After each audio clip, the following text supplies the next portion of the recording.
PV. Anwar അദ്ദേഹം ഇന്ന് പറയുന്നത് നാളെ പറയില്ല. പറയുന്നതിൽ എന്തെങ്കിലും കഴമ്പുണ്ടോ എന്നുള്ളത് നമുക്ക് അറിയാനും പാടില്ല. അദ്ദേഹത്തിനും ദൈവത്തിനും മാത്രമേ അതിലെന്തെങ്കിലുമൊക്കെ കാര്യമുണ്ടോ എന്നുള്ളത് അറിയാൻ പറ്റൂ. ദൈവത്തിന് പോലും ആശങ്ക ഉണ്ടാകുന്ന കാര്യങ്ങളാണ് അദ്ദേഹം പറയുന്നത്. ഇപ്പൊ പുതിയ വെളിപാട് എന്തെങ്കിലും ഉണ്ടായിട്ടുണ്ടോ? പറയുന്നതിൽ കഴമ്പില്ല, വെളിപാട്, ഇത് രണ്ടും കറക്റ്റാണ്. എന്ന് വെച്ചാൽ അദ്ദേഹത്തിന്റെ പുതിയ സ്റ്റേറ്റ്മെന്റ് എന്ന് പറഞ്ഞാല് അദ്ദേഹം കൂടെ ഇടപെട്ടിട്ടാണ് ഇപ്പൊ ഈ ഗോവിന്ദ മാഷ് പാർട്ടിയുടെ സംസ്ഥാന സെക്രട്ടറിയായി വീണ്ടും വന്നത് എന്നാണ്. CPM-നെ കുറിച്ച് പി.വി. അൻവർ മനസ്സിലാക്കിയതൊക്കെ തെറ്റാണ്. കാര്യം CPM എന്ന് പറയുന്ന പാർട്ടിയുടെ സംഘടനാ രീതി എന്ന് പറയുന്നത് അൻവറിന് അറിയില്ല. അൻവർ ഒരു കോൺഗ്രസ്സുകാരനായിരുന്നു, അദ്ദേഹം ഒരു സ്വതന്ത്രനായിരുന്നു. അദ്ദേഹത്തിനെ MLA ആക്കിയത് CPM ആണെങ്കിലും ഏറ്റവും കുറഞ്ഞത് ഒരു ബ്രാഞ്ച് അംഗമെങ്കിലും 5 കൊല്ലം പാർട്ടിക്കകത്ത് ജോലി ചെയ്താലേ, പാർട്ടി ജോലിയാണ്, പാർട്ടി പണി എന്ന് പറഞ്ഞ ജോലിയാണ്, ചെയ്താലേ ഈ പാർട്ടി എന്തെന്നും ഈ സംഘടന എന്തെന്നും അറിയാൻ പറ്റുള്ളൂ. ഗോവിന്ദൻ എങ്ങനെയാ സംസ്ഥാന സെക്രട്ടറി ആയെന്നുള്ളത് അൻവറിന് അറിയാമോന്ന് അറിയില്ല. ഗോവിന്ദനായത് കിടക്കയിൽ, അതായത് വയ്യാതെ ശയ്യ അവലംബനായി കിടന്ന കോടിയേരി ബാലകൃഷ്ണൻ പറയുകയാണ് പിണറായിയോട്, സഖാവെ, ഞാൻ മരണപ്പെട്ടു പോയാൽ നോമിനേറ്റഡ് സെക്രട്ടറിയായി ഗോവിന്ദനെ വെക്കണം, ഗോവിന്ദനാണ് എൻ്റെ മനസ്സിലുള്ളത് പാർട്ടി സെക്രട്ടറിയായി വരേണ്ടത്. അങ്ങനെയാണ് ഗോവിന്ദൻ വരുന്നത്. അതുവരെ EP ആയിരുന്നു ആരുടെ മനസ്സിലുണ്ടായിരുന്നത്? പിണറായിയുടെ മനസ്സിലുണ്ടായിരുന്നത്. കാര്യം EP ആവുമ്പോൾ പിണറായിയുടെ എല്ലാ ഇന്നത്തെ സ്ഥാവര ജംഗമ വസ്തുക്കൾ സൂക്ഷിക്കുന്ന രീതിയിൽ, അല്ലെങ്കിൽ പിണറായിയുടെ ഒരു മനസ്സ് തന്നെയാണ് EP-യുടെ. EP പിണറായി പറയുന്നതിന് അപ്പുറം പോകില്ലായിരുന്നു. അവിടെ പിണറായിയുടെ ആ ഇംഗിതം വെട്ടിമാറ്റപ്പെടുകയാണ്. എന്നിട്ട് നമ്മൾ ഈ കഴിഞ്ഞ കാലയളവിൽ ഇദ്ദേഹം മുഖ്യമന്ത്രിയായി തുടരുന്നു. കോടിയേരിയുടെ മരണശേഷം ഗോവിന്ദൻ പാർട്ടിയുടെ സെക്രട്ടറിയായി വരുന്നു. ഇപ്പോൾ ഇദ്ദേഹം പറഞ്ഞത് ഈ കഴിഞ്ഞ പാർട്ടി സമ്മേളനത്തിൽ ശശിയെ പാർട്ടി സെക്രട്ടറി ആക്കണം എന്നായിരുന്നു മുഖ്യമന്ത്രിയുടെ ആഗ്രഹം. അതിനെ ഇവരൊക്കെ കൂടെയാണ് തടയിട്ട് ഗോവിന്ദനാക്കിയെന്നൊക്കെ. അതൊക്കെ ശുദ്ധ മണ്ടത്തരമാണ്. കാര്യം ശശിയെ പിണറായി വിജയൻ പാർട്ടി സെക്രട്ടറി ആക്കണമെന്ന് പറഞ്ഞാലും കണ്ണൂർ ഘടകം പോലും അനുകൂലിക്കില്ല. ശശിക്ക് പാർട്ടി സെക്രട്ടറി ആകാനുള്ള എന്ത് യോഗ്യത എന്ന് ആദ്യം ചോദിക്കുന്നത് കണ്ണൂർ ഘടകമായിരിക്കും. പി ശശി എന്ന നേതാവ്, അല്ലെങ്കിൽ പി ശശി എന്ന പൊളിറ്റിക്കൽ സെക്രട്ടറി സംഘടനാപരമായി ഒരു ഈങ്കുലാബ് സിന്ദാബാദ് പോലും വിളിച്ച ഒരു പ്രകടനത്തിൽ പങ്കെടുത്തോ എന്ന് പാർട്ടി അണികളോട്, കണ്ണൂർ അണികളോട് ചോദിച്ചാൽ, അതായത് ഒരു പാർട്ടിക്കാരൻ എന്ന് പറയുമ്പോൾ പാർട്ടി സെക്രട്ടറി കസേരയിൽ ഇരിക്കണമെങ്കിൽ അതിൻ്റെതായ ഒരു മെറിറ്റ് വേണമല്ലോ. അതാണ് ഞാൻ പറഞ്ഞു വരുന്നത്. ഈ വെറുതെ ഇപ്പൊ പറയുന്ന ഈ ബിസിനസ്സുകൾ കൈകാര്യം ചെയ്യുന്നതും പാർട്ടി കസേരയിൽ ഇരിക്കുന്നതും തമ്മിൽ വ്യത്യാസമുണ്ട്. പാർട്ടിയുടെ സംസ്ഥാന സെക്രട്ടറി കസേരയിൽ ഇരിക്കുന്നതും തമ്മിൽ വ്യത്യാസമുണ്ട്. അപ്പൊ അത്തരത്തിലുള്ള ഒരാളെ മാത്രമേ കൊണ്ടുവരാൻ ഈ പറ്റൂ. പോയിന്റ് ഞാൻ സമ്മതിക്കുന്നു. മെറിറ്റ് വേണം. പ്രജിത വെയിൽ കൊള്ളണം, മഴ കൊള്ളണം, ഈങ്കുലാബ് വിളിച്ച് ഒരു പരിചയമെങ്കിലും വേണം.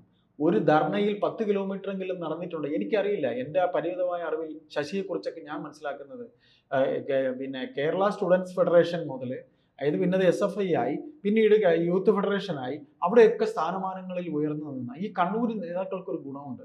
CPM എന്നാൽ കണ്ണൂരാണ്. കണ്ണൂരത്തെ നേതാക്കൾക്ക് കിട്ടുന്ന ഹൈപ്പ് കേരളത്തിലെ ഒരു ജില്ലയിലെ ഒരു നേതാവിനും കിട്ടില്ല. അപ്പോൾ ഇവർക്ക് തന്നെ പെട്ടെന്ന് പാർട്ടിയിലെ നേതൃത്വങ്ങളിലേക്ക് വരും. ഇവർ ഈ പറയുന്ന KK രാഗേഷൊക്കെ, എൻ്റെ ഓർമ്മയിൽ KK രാഗേഷൊക്കെ എൻ്റെ ഡിഗ്രി പഠനകാലത്തോ അല്ല, ഞാൻ അയാളെക്കാൾ കുറെ മൂത്തതാണ്. അപ്പം ഞാൻ പത്രത്തിൽ കണ്ടിട്ടില്ല ഇത് ആര് KK രാഗേഷ് എന്ന് ഞാൻ ചിന്തിച്ചിട്ടുണ്ട്. കാര്യം ഇയാൾക്ക് കിട്ടുന്ന ഹൈപ്പൊക്കെ ഭയങ്കരമാണ്.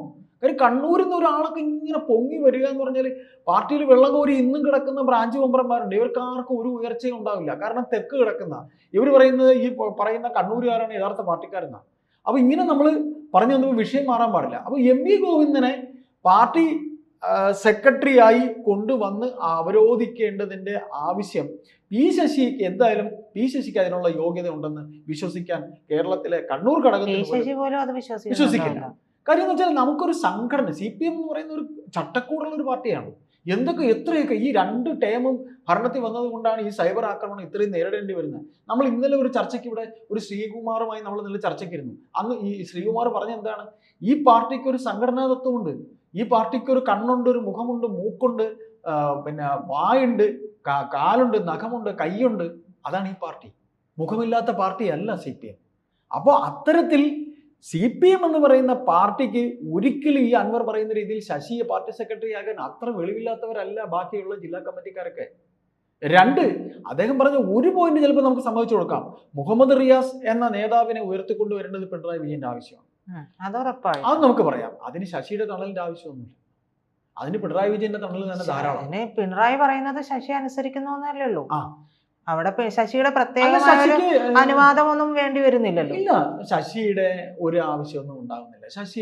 ശശിയൊന്നും അത് ശശിയുടെ ഹെഡേക്കോ അല്ല, തലവേദനയല്ല. കാര്യം കാലാകാലങ്ങളിൽ ഇപ്പോൾ നമ്മൾ തന്നെ ഒരുപാട് തവണ പ്രജിത ഞാൻ സംസാരിക്കുമ്പോൾ പറഞ്ഞിട്ടുണ്ട്, ഇ കെ നായനാരുടെ അവസാന മന്ത്രിസഭ ഇത്രയും കുളം തോണ്ടിയത് പി ശശിയാണ്. പിന്നീട് ഒരിക്കലും എത്രയോ കൊല്ലത്തിന് ശേഷമാണ് CPM പിന്നെ ഭരണത്തിൽ വരുന്നത്. അപ്പോൾ ഇതിനകത്ത് നമ്മൾ വായിച്ചെടുക്കാനുള്ള കാലാകാലങ്ങളിൽ CPM-ന്റെ ഭരണത്തലപ്പത്ത് ആരൊക്കെ വന്നിട്ടുണ്ടോ അവരെല്ലാം സൂചിപ്പിച്ച് നിർത്തി അവസാനം അവരെയൊക്കെ നയനാരൊക്കെ ഭീഷണിപ്പെടുത്തി. നയനാരുടെ മകൻ സെക്സ് റാക്കറ്റ് കേസിൽ ഉണ്ടെന്ന് പറഞ്ഞ് കേസ് വരെ ഉണ്ടാക്കിയ ആളാണ് ഈ മഹാൻ, ഈ ശശി. അപ്പോൾ ഈ പി ശശി എന്ന് പറയുന്ന മനുഷ്യനെ എന്ത് വന്നാലും ഈ പാർട്ടി ഒരിക്കലും പാർട്ടി സെക്രട്ടറി ആകാൻ നോക്കില്ല. അവിടെ അൻവർ പറയുന്നത് പൊളിയുന്നു. രണ്ട്, അദ്ദേഹം പറഞ്ഞ ഒരു കാര്യം നമുക്ക് പറയാം. അതായത് ഈ പാർട്ടിയുടെ AK സെന്റർ, ഇപ്പോൾ പുതിയൊരു AK സെന്റർ ഉദ്ഘാടനം കഴിഞ്ഞു, എത്രയോ കോടി രൂപയുടെ. അവിടെ ബേബിയെ മൂലക്കിരുത്തിയിട്ട് പിണറായി വിജയൻ നാടമുറിച്ച് കയറിയതിലെ ഔചിത്യക്കേട് ശരിയാണ്.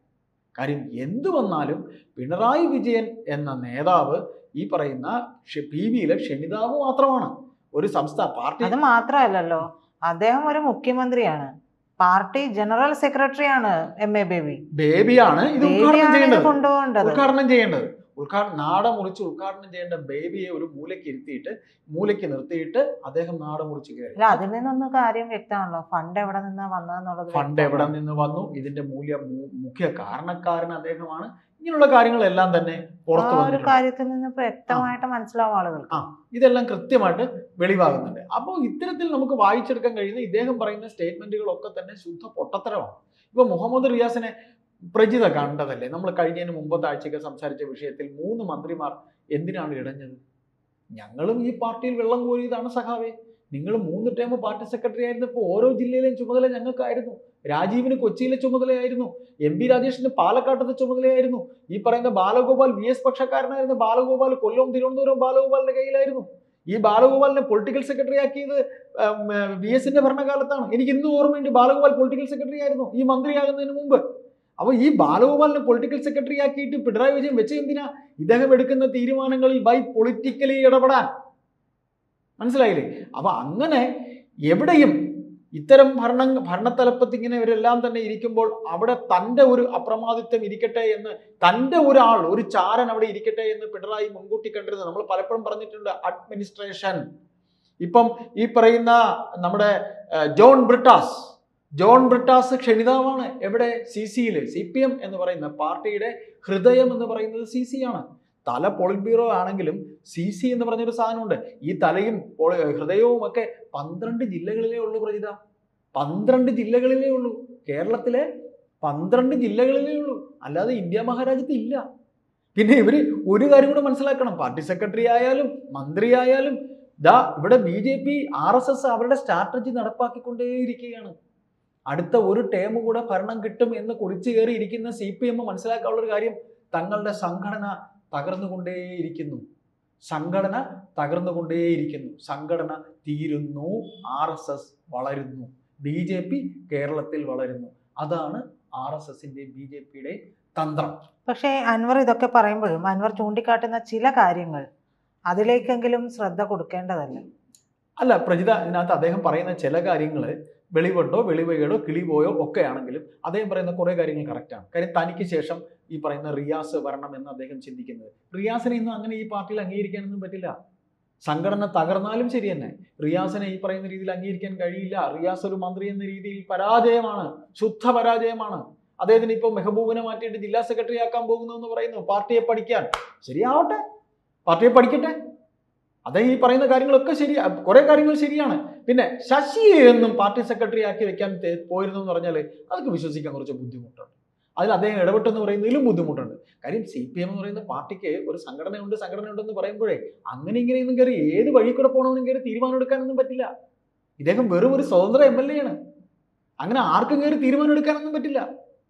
കേവലം ഒരു ബ്രാഞ്ച് കമ്മിറ്റി അംഗത്തിനെ ഈ ബ്രാഞ്ചിൽ നിന്ന് ലോക്കൽ കമ്മിറ്റിയിലേക്ക് വിടണമെങ്കിലും അതിനും ഒരു കമ്മിറ്റി കൂടും. ഇവൻ എത്ര കമ്മിറ്റികൾ പങ്കെടുത്തിട്ടുണ്ട്, ഇവൻ എത്ര പാർട്ടി വിരുദ്ധ പരിപാടികൾ പങ്കെടുത്തു, ഇവന്റെ സ്റ്റേറ്റ്മെന്റ് എങ്ങനെ, ഇവന്റെ മൂവ്മെന്റ് എങ്ങനെ, ഇവന്റെ പേഴ്സണൽ ലൈഫ് എങ്ങനെ, ഇവൻ പാർട്ടിയോട് കൂറുള്ളവനാണോ? ആ കൂറ് നോക്കുന്നത് ദേശാഭിമാനി പത്രം വീട്ടിൽ വരുത്തുന്നത് മുതൽ ഇവന്റെ ബൈ പ്രൊഫഷൻ വരെ നോക്കും. എന്നിട്ടേ ഇവന് മേളിലേക്ക് കയറ്റം കിട്ടുള്ളൂ. പിന്നെ അതൊന്നും ഇല്ലാതെ ഉണ്ട് പി ശശിയെ പോലുള്ളവരെ, പിണറായി വിജയനെ പോലുള്ള അപ്രമാദത്തിലുള്ളവർ, നീയൊക്കെ ചുമ്മാ ഇരി അവിടെ, അവൻ കയറിപ്പോട്ട് എന്ന് പറയും. അപ്പൊ ഇതിൽ ഇത്രയേ ഉള്ളൂ. അൻവർ വെളിവില്ലാതെ പറയുന്നത് പോലുള്ളതൊന്നും തൊണ്ടോടാതെ വിഴുങ്ങാനൊന്നും കേരള ജനതയ്ക്ക് അങ്ങനെയൊന്നും അത്രയ്ക്ക് തലയ്ക്ക് ബോധമില്ലാതെ വന്നില്ല. ശശിയെ എന്നും പാർട്ടി സെക്രട്ടറി ആക്കാനൊന്നും അത്രയ്ക്ക് ബോധമില്ലാത്തവരൊന്നും അല്ല ഈ CPM എന്ന് പറഞ്ഞ സംഘടനയിലുള്ളത്.